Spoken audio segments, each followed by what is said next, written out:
자, 안녕하세요. 오늘은 소아마비와 소아마비 후 증후군에 대해서 살펴보도록 하겠습니다. 오늘의 학습 목표는요, 소아마비, 소아마비 후 증후군의 정의, 발생 빈도, 소아마비와 소아마비 후 증후군을 일으키는 원인과 병인, 그리고 분류하고 구분하는 방법, 그리고 소아마비와 소아마비 후 증후군의 특징적인 임상, 양상에 대해서 살펴보도록 하겠습니다.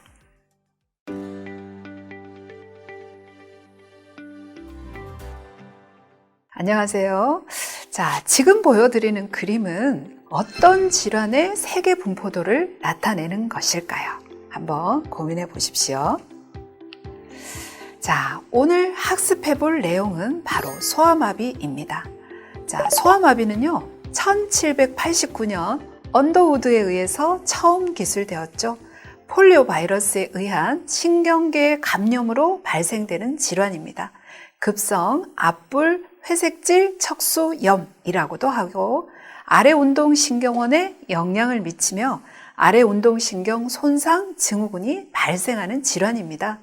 자, 소아마비는요, 대부분 10세 이하의 소아에게 발생하며 이완성 마비와 변형을 초래하기 때문에 소아마비라고 일반적으로 불려지죠. 현재는요, 예방접종이 보편화되어서 사라지고 있는 추세입니다. 자, 세계보건기구는요, 1994년 서유럽에서 2000년 우리나라를 포함한 서태평양 지역에서 소아마비의 박멸을 선언하였습니다. 하지만 지역의 감염자와 접촉을 하거나 감염자의 후두 분비물이나 배설물 등으로 전염될 가능성은 아직까지도 남아있는 상태이죠. 자, 이런 소아마비의 정의를 한번 살펴봅시다. 소아마비를요, 폴리오미엘리티스, 우리가 회색질 척수염이라고 한다고 했었죠. 음식물이나 호흡을 통해 바이러스에 감염된 후 이 바이러스가 혈류를 따라서 중추신경계로 전파되어집니다. 신경계 중에서도 척수, 뇌줄기에 존재하는 운동신경세포를 특징적으로 침범하죠. 자, 그래서 신체에 이완성 마비와 변형이 발생되는 질환입니다. 5세 미만에서 많이 발생해서 소아마비라고 하지만 사실 성인기에도 걸릴 수 있는 질환이죠. 자, 초기의 특징을 보시면요, 두통, 고열, 근육통 등의 증상이 나타나고 시간이 경과하면서 손상될 앞불 세포가 지배하는 근육에서 마비 증상이 나타나면서 운동장애를 일으키는 운동신경세포 질환에 해당이 되어집니다.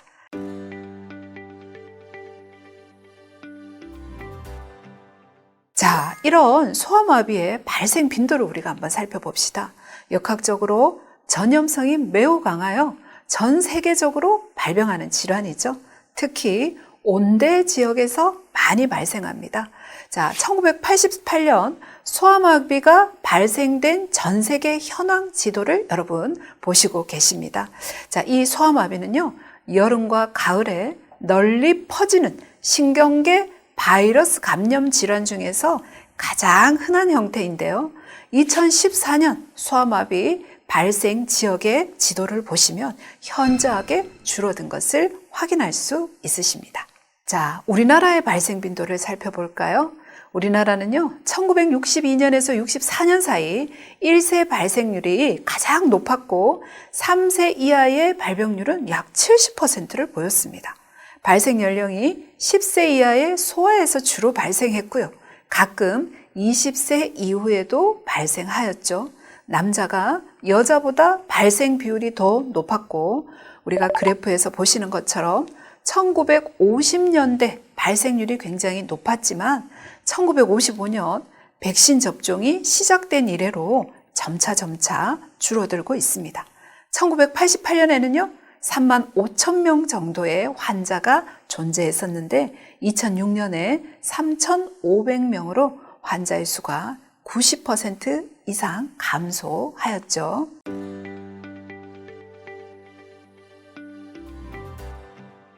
자, 이런 소아마비를 일으키는 원인은 폴리오 바이러스라고 합니다. 이 바이러스가 구강이나 또 분변을 통해서 호흡기를 통해서 전염이 되어지는데요. 자, 일반적으로 콜레라라고 하는 바이러스가 구강이나 오염된 물이나 음식을 통해서 전염이 되고요. 최근에 많이 유행하고 있는 코비드19 바이러스 같은 경우에도 호흡기나 비말, 공기를 통하거나 또 접촉 등을 통해서 전염되어지는데 이 폴리오 바이러스는 두 가지 경로를 모두 다 취한다라고 볼 수 있겠습니다. 자, 이 폴리오 바이러스는요, 장 바이러스의 한 유형인데 이 엔테로 바이러스, 장 바이러스는 세 가지 유형이 있습니다. 이 중에서 제1유형에 의한 감염이 가장 많고요. 자, 이 1유형이 입이나 호흡기를 통해서 감염이 되고 그림에서 보는 것처럼 혈류를 따라서 중추신경계로 전파가 되어집니다. 자, 바이러스가 특이하게도 신경계 중에서 주로 척수 쪽을 잘 침범하고요. 그 중에서도 목과 허리에 존재하는 운동신경세포만을 특징적으로 잘 침범해서 충혈, 부종, 또 점상의 출혈을 일으키면서 척수 자체에 염증을 발생시키면서 이 척수에 있는 신경세포의 변성을 진행시키는 그런 형태를 띠고 있습니다. 자, 그림에서는요, 소아마비에 감염된 척수의 조직을 보고 계신데요. 자, 이 변성의 진행 양상을 보면 척수의 앞불세포, 그리고 숨내의 운동신경세포에서 가장 심하게 발생합니다. 자, 뒤쪽 뿔에 있는 신경세포나 뒤쪽 신경뿌리 신경절에서도 발생할 수는 있지만 굉장히 드문 경우죠. 중뇌나 소뇌, 바닥핵, 되뇌 겉질 등의 신경도 침범될 수는 있습니다. 자, 중추신경계의 바이러스 침범으로 운동신경세포가 파괴된 후에 말초신경의 변성이 진행되는 바로 그런 형태의 질환이 됩니다. 자, 이런 소아마비 바이러스에 이완된 후에 그러면 침범된 운동신경세포는 어떻게 변성이 진행되면서 근육 기능까지 소실이 되어질까요? 자, 먼저 바이러스가 침범이 되겠죠? 그러면 혈류를 따라서 운동신경세포에 정착하여 감염이 이루어집니다. 자, 그렇게 되면요, 모세혈관의 투과성이 증가하면서 그 주변에 국소적인 부종이 생기고요. 자, 이 부종은 오히려 허혈 등을 발생시키게 되죠. 자, 그러면서 운동신경세포가 팽창이 되고 세포핵이 비대되면서 세포체 내에 존재하는 니슬소체가 소실이 되어집니다. 곧이어서 염색질 융해가 나타나고요. 또 세포하고 세포 사이에 있는 간질에서 출혈이라든지 부종, 또 단핵세포의 침륜 등이 발생을 하면서 염증이 진행이 되어지는 거죠. 자, 그 이후에 신경교증이 발생하고요. 섬유 조직이 증식하면서 신경세포의 변성이 발생하게 됩니다. 자, 그렇게 되면요, 감염 신경세포가 파괴가 되면서 근육으로 자극 전달이 더 이상 되지 않죠. 자, 그러면 근육은 어떻게 됩니까? 근육 기능이 소실되고 약화되고 근육 마비가 발생하는 형태로 진행이 되어지게 됩니다. 자, 이런 급성 소아마비에 세포가 손상되면서 이완되었다면 그러면 회복의 과정을 우리가 살펴봅시다. 자, 급성 소아마비로 근육 기능이 소실되고 약화되고 마비가 발생한다라고 했죠. 자, 그 이후에요, 잔존한 운동신경세포는요, 그대로 있지 않아요. 마비된 근육을 향하여서 새로운 발화 과정이 진행이 되는 거죠. 자, 그래서 근육세포하고 새로운 연결을 위해서 새로운 축삭 가지가 만들어지게 됩니다. 자, 이렇게 새롭게 발화된 가지는요, 근육과 성공적으로 연접을 형성하게 된다면 근육 지배를 다시 시작하게 되겠죠. 자, 정상적인 신경 지배를 회복한 근육은 마비 상태를 벗어나서 의지적, 즉 수의적인 조절이 가능해지지만, 자, 만약에 성공적으로 축삭과 연결이 되지 못했다면 마비 상태로 남아 있게 됩니다. 자, 임상적인 회복을 보시면은요, 자, 우리 그림에서는요, 자, 세포의 발화 과정, 그리고 두 번째 그림에서는 자, 성공적으로 회복되어지는 과정, 그리고 세 번째 그림에서는 정상적인 신경 지배로 인해서 근육이 제대로 작용되어지고 있는 것을 보여주고 있는데, 자, 임상적으로 우리가 회복 양상을 보면 일반적으로 발병 후 1개월 이내에 회복이 되어지고요. 6개월 사이에 이 회복이 거의 완료가 되어집니다. 자, 좀 더 진행이 되어지면 2년 정도까지 잔류 회복이 가능해지는데요. 마비의 정도와 범위에 따라서 회복의 정도가 결정이 되겠죠. 아무래도 광범위하게 침범되었다면 회복은 더 오래 걸리고 더 불완전하게 회복이 될 겁니다.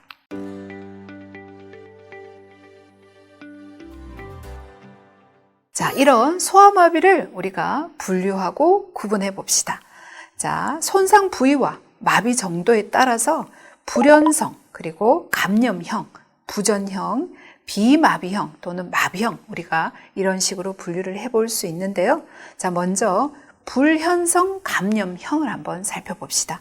자, 폴리오 바이러스 감염증의 대부분의 경우가 사실은 증상이 잘 나타나지 않는 경우입니다. 약 4에서 8% 정도가 미열이라든지 인후통 등의 비특이적인 증상이 나타납니다.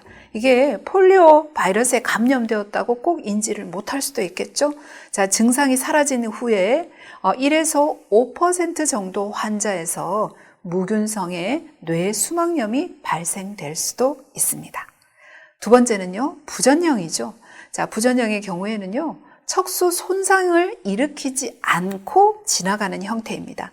기간이 짧고요, 가볍고 고열이나 식욕 감소, 또 오심이라든지 구토, 가벼운 가슴의 통증, 또 변비나 복통 등의 증상이 나타나지만 척수 손상과는 관계없이 지나가는 유형에 해당이 되어집니다.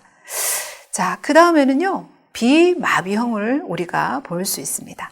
자, 척수형과 뇌줄기형으로 분류할 수 있는데, 척수의 손상은 있습니다. 하지만 마비를 일으키지 않는 형태이죠.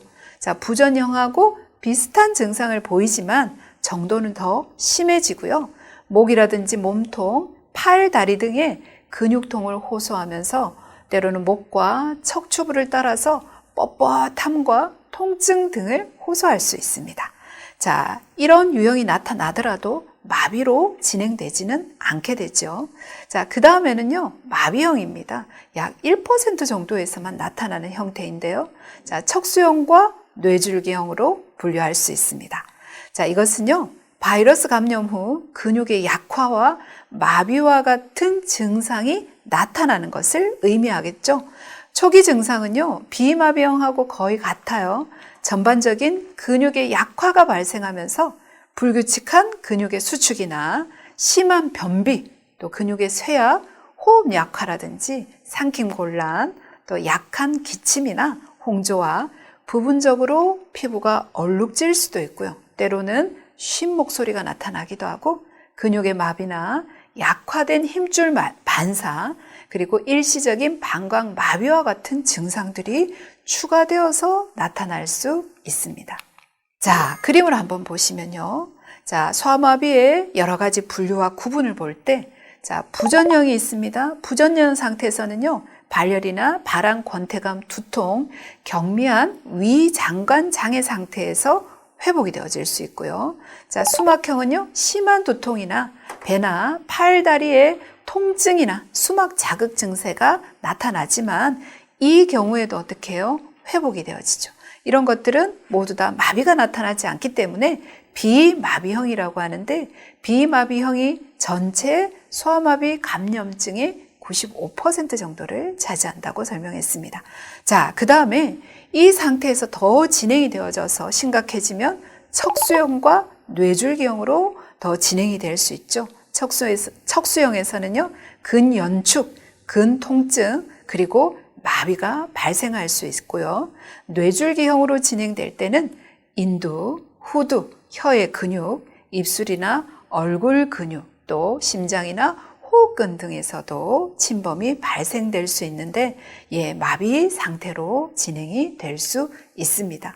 자, 마비형 중에서도 가볍게 나타나는 증상이 있을 수 있고요. 좀 더 심각하게 증상이 나타날 수도 있겠죠.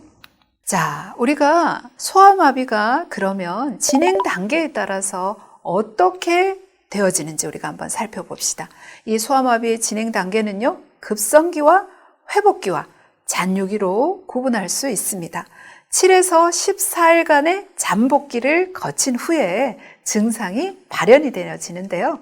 자, 급성기는요, 발병 후 1에서 4주 정도입니다.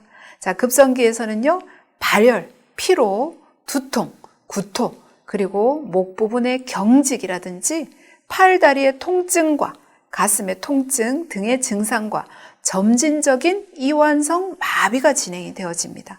자, 마비는 비교적 비대칭적으로 한쪽에서 발생하고요. 좀 더 흔한 경우는 다리 마비가 더 흔합니다. 자, 급성기 이후에 회복기로 들어가죠. 체온이 정상화된 후 2일부터 6개월, 때로는 2년 정도까지 회복기가 지속이 되는데요. 자, 병변의 정도에 따라서 마비가 회복이 되면서 정상과 가까워지는 시기가 되겠습니다. 자, 그 다음에 잔유기예요. 잔유기 같은 경우에는요, 자, 마비가 호전되지 않고 근육이 마비된 상태로 남아있기 때문에 불균형적으로 성장하겠죠. 자세가 비틀어지면서 잘못되어지고요. 연부 조직에서도 틀어진 자세 때문에 부분적으로 구축이라든지 변형이 초래되는 시기가 바로 잔유기가 되겠습니다.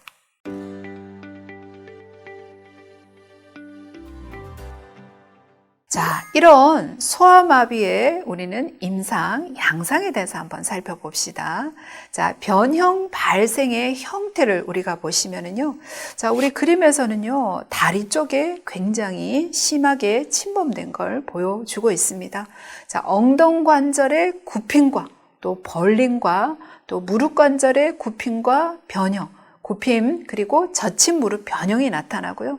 자, 정강뼈 같은 경우에는 가쪽으로 돌아가고 발목 관절은 안쪽으로 틀어지는 안쪽 번짐 변형이 나타나고 발에서는 갈퀴 발가락 그리고 척추에서도 근육의 불균형 때문에 역구분증 등의 증상이 전반적으로 나타날 수가 있는 거죠. 자, 그러면서요. 자, 지금 그림에서 보시는 것처럼요. 척추의 역구분증은 척수에 발생한 소아마비의 잔존 형태로 나타날 수 있는데 척추 주변에 있는 좌우 근육들이 균형이 맞지 않으면서 성장해서 그렇겠죠. 자, 뿐만이 아니라 다발성의 절름발이 형태의 기형이 나타날 수 있습니다. 구축이라든지 위축, 척추의 역구분증, 발꿈치 안쪽 휜 들림발 등이 나타날 수 있는데 자, 그림에서 보시면은요. 젖힌 무릎이라 그래서 무릎이 과도하게 뒤로 빠져 있는 것을 볼 수 있는데 자, 다리 근육의 위축 때문에 이런 현상이 나타나겠죠. 자, 뿐만 아니라 우리 엉덩관절의 굽힘과 벌림 구축이 나타날 수도 있고요. 자, 무릎 관절의 굽힘 구축, 또 안쪽 무릎 변형이라든지 발목 관절의 안쪽 번짐 변형, 발의 변형 등 상당히 다양하면서도 자, 증세가 제각각인 자, 이런 변형들이 소아마비로 발생할 수 있습니다. 자, 임상적인 회복은 발병 후 1개월 이내에 일반적으로 가장 많이 회복되고요. 6개월 사이에 거의 완료되지만 그렇다고 그 이후에 회복이 진행되지 않는 것은 아닙니다. 약 2년까지 잔류적인 회복을 보이게 되죠. 자, 팔의 손상이 다리보다 회복 속도가 좀 더 빠르고요. 발병 나이가 어릴수록 회복 속도는 더 빠르죠. 자, 사망률을 보면요. 예방접종 시행 전에 소아마비의 사망률은 5에서 7% 정도였고요. 대부분은 발병 후 2주 이내에 사망한 것으로 조사되어지고 있습니다.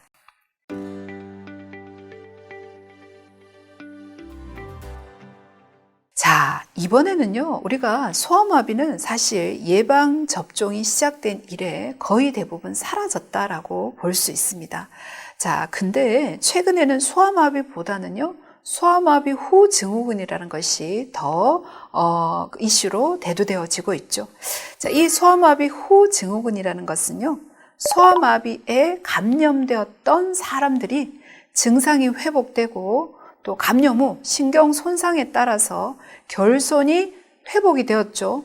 또는 그 상황에 적응을 하면서 굉장히 안정적인 시기를 적어도 10년, 때로는 약 40년 정도를 지냈어요. 그 이후에 과거에 소아마비를 앓았던 병력을 가진 사람에게서 새롭게 근육의 약화나 피로감, 통증과 같은 다양한 장애들이 나타나는데 그런 것들을 우리가 소아마비 후 증후군이라고 합니다. 자, 이 소아마비 후유증 또는 만발성 소아마비 후 진행성 근위축 또는 소아마비 후 진행성 근위축 등으로 이 소아마비 후 증후군에 대한 용어를 사용했지만 현재는 소아마비 후 증후군이라는 용어로 통일되어서 사용되고 있습니다. 자, 정의를 한번 다시 살펴봅시다. 자, 과거에 소아마비를 앓았던 사람에게서 오랜 세월이 지나서 새로 생긴 신경 근육이나 정형 외과적 증상과 징후를 말합니다. 급성 소아마비 후 평균 15년 이상 지나서 생기는 쇠약, 피로, 통증 등의 지연성 신경 근육 기능의 약화와 또 호흡곤란, 호흡부전, 새로운 근육의 위축과 구음장애, 그리고 근경련, 근섬유성 수축이라든지 수면장애나 또 추위에 대해서 잘 못 견디는 증상 등이 출현하는 것을 말하죠. 자, 소아마비가 회복된 후에 성인이 되었을 때 이것은 다시 출현하며 근약화와 위축, 운동장애가 급격히 악화되어지는 현상입니다. 자, 보행이 가능할 정도로 소아마비 이후에 근력을 회복하고 유지했지만 뚜렷한 원인도 없이 보행이 어려워지는 증상들이 지속된다. 그러면 우리는 이것을 소아마비 후 증후군이라고 해볼 수 있겠습니다. 자, 지금 표는요, 소아마비 후 증후군의 진단을 명확하게 하기 위한 기준입니다. 우린 이것을 소아마비 후 증후군의 이해를 위해서 볼 수 있겠죠. 자, 먼저 첫 번째는요, 소아마비라는 앞선 병력이 반드시 존재해야 됩니다. 자, 두 번째는요, 급성 소아마비 후에 또 부분적이거나 또는 완전한 회복이 있어야 됩니다. 세 번째는요, 급성 소아마비 후에 최소한 15년 정도 이상 임상적으로 안정기가 있어야 되는 거죠. 네 번째는요, 새로운 근육의 약화, 근육의 피로, 전반적인 피로감이 갑작스럽거나 점차적으로 발생하게 됩니다. 자, 이와 같은 비슷한 증상을 보였더라도 만약에 소아마비에 앞선 병력이 없다라고 한다면 소아마비 후 증후군이라고 할 수는 없겠죠. 자, 그래서 질병의 정도를 보시면은요, 정상 상태에서 소아마비에 걸리고 나서 마비 증상이 나타났다가 자, 6개월 또는 최대 2년까지 회복을 거치고 그리고 다시 안정기에 최소 10에서 15년을 거칩니다. 때로는 3, 40년을 거칠 수도 있죠. 그러다가 새롭게 증상이 악화되어지는 것, 이것을 우리는 소아마비 후 증후군이라고 설명합니다.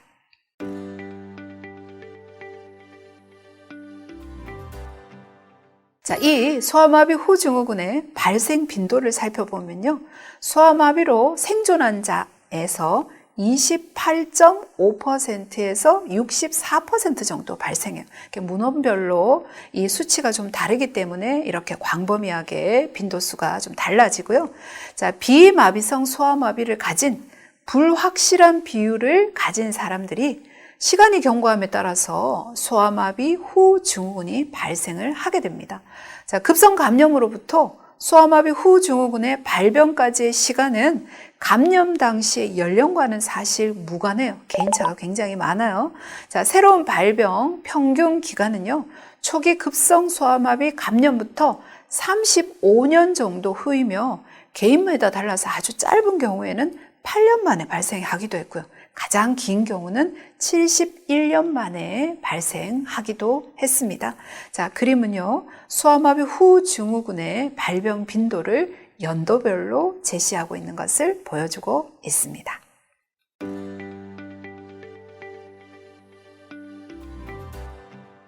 자, 소아마비 후 증후군의 원인을 한번 살펴볼까요? 자, 아직까지 사실 정확하게 밝혀진 것은 없습니다. 자, 소아마비를 앓고 난 후 운동 단위의 기능 부전이나 근육 뼈대개의 과다 사용 또는 비사용 등이 문제로 작용을 하는 거죠. 자, 운동 단위의 기능 부전이라고 하면은요. 자, 운동 단위라고 하는 것은 무엇인가요? 바로 하나의 운동신경세포와 그것이 지배하고 있는 근섬유를 이야기를 하겠죠. 자, 이 운동 단위의 지배율이라는 것은요, 신경세포 하나에 근섬유가 100개 지배될 수도 있고요, 하나에 1000개가 지배될 수도 있겠죠. 자, 그런데 이 운동 단위에 속하는 운동신경세포가 손상을 받게 되면 운동 단위 속에 있는 근육은 정상적인 지배를 상실하게 되면서 마비가 발생하게 됩니다.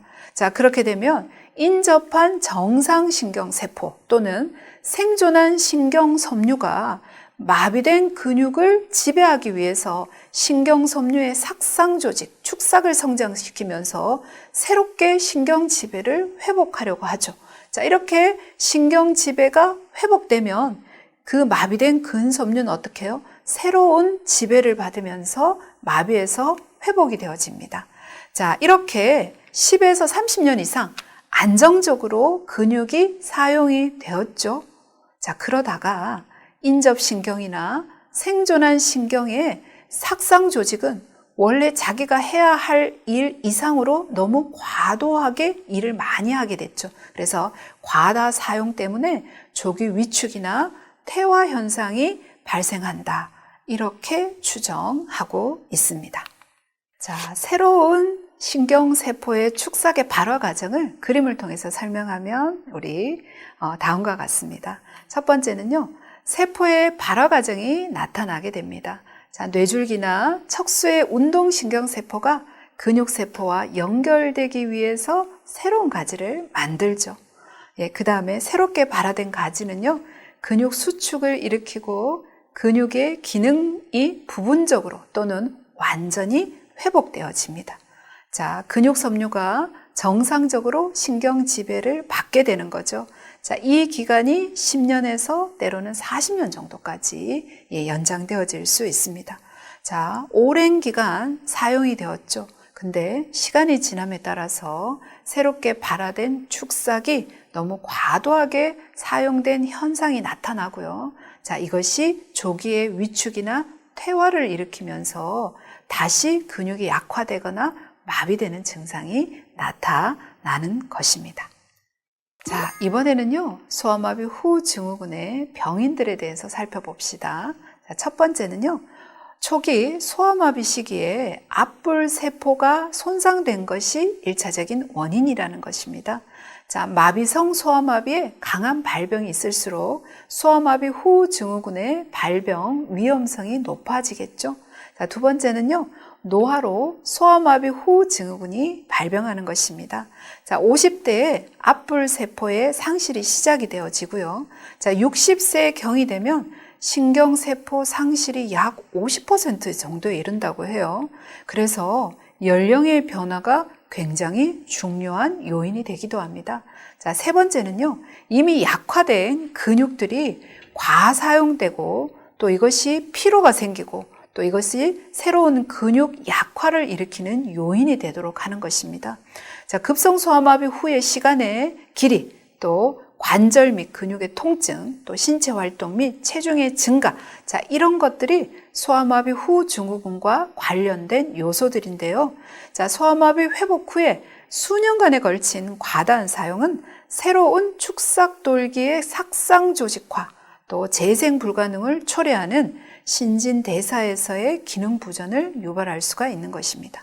자, 네 번째는요, 알 수 없는 기전입니다. 면역 매개 반응이 관계하였다. 때로는 호르몬 결핍이다.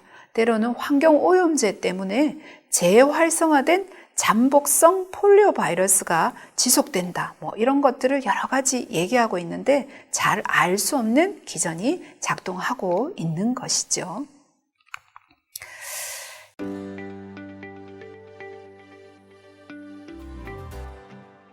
자, 소아마비의 이번에는 임상 양상을, 소아마비 후 증후군의 임상 양상을 봅시다. 자, 가장 특징적인 것 중에 하나가 피로이고요. 근육과 관절의 통증입니다. 자, 새롭게 발생한 대칭 또는 비대칭적인 근육의 약화와 근육의 위축이 나타나죠.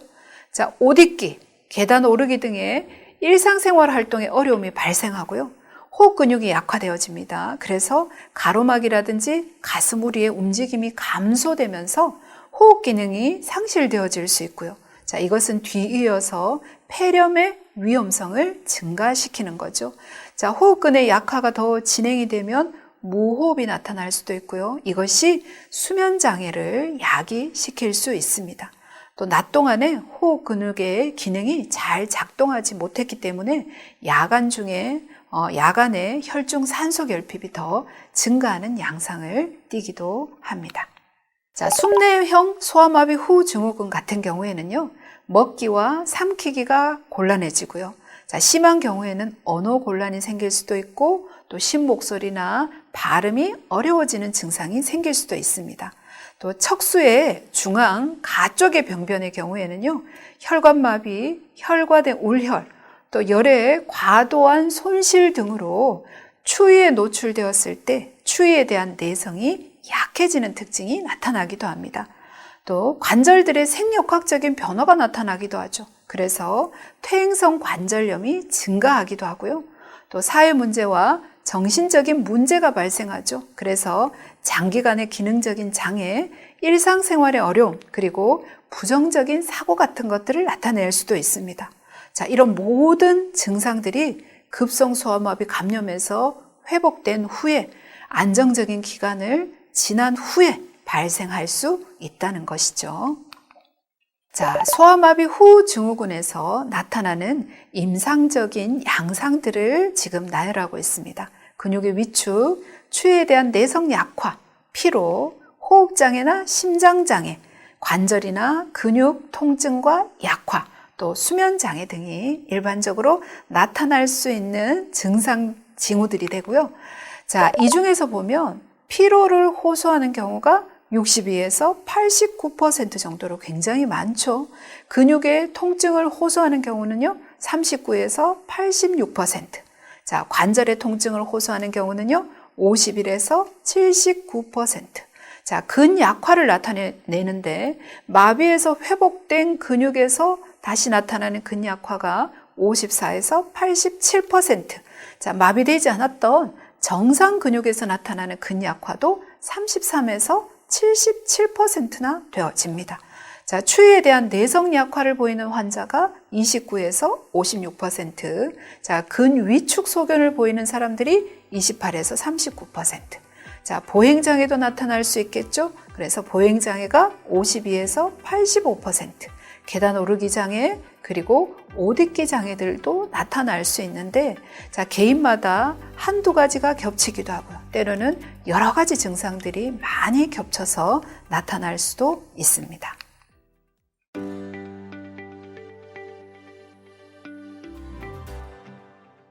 학습한 내용을 바탕으로 문제를 풀어봅시다.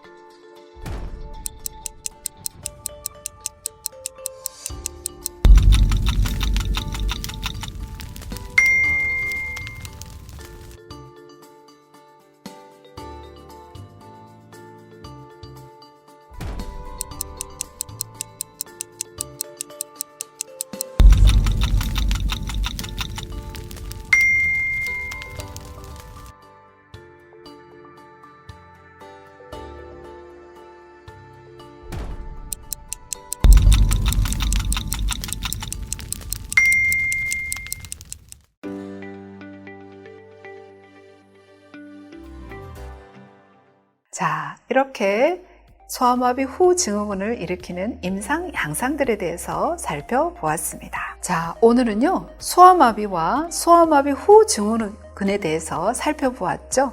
자, 이 소아마비와 소아마비를 일으키는 이 질환에 대한 정의, 그리고 발생 빈도, 원인과 병인, 그리고 어떻게 분류하고 구분하는지, 소아마비와 소아마비 후 증후군이 가지고 있는 특징적인 임상 양상에 대해서 살펴보았습니다. 오늘도 학습하느라고 고생하셨습니다.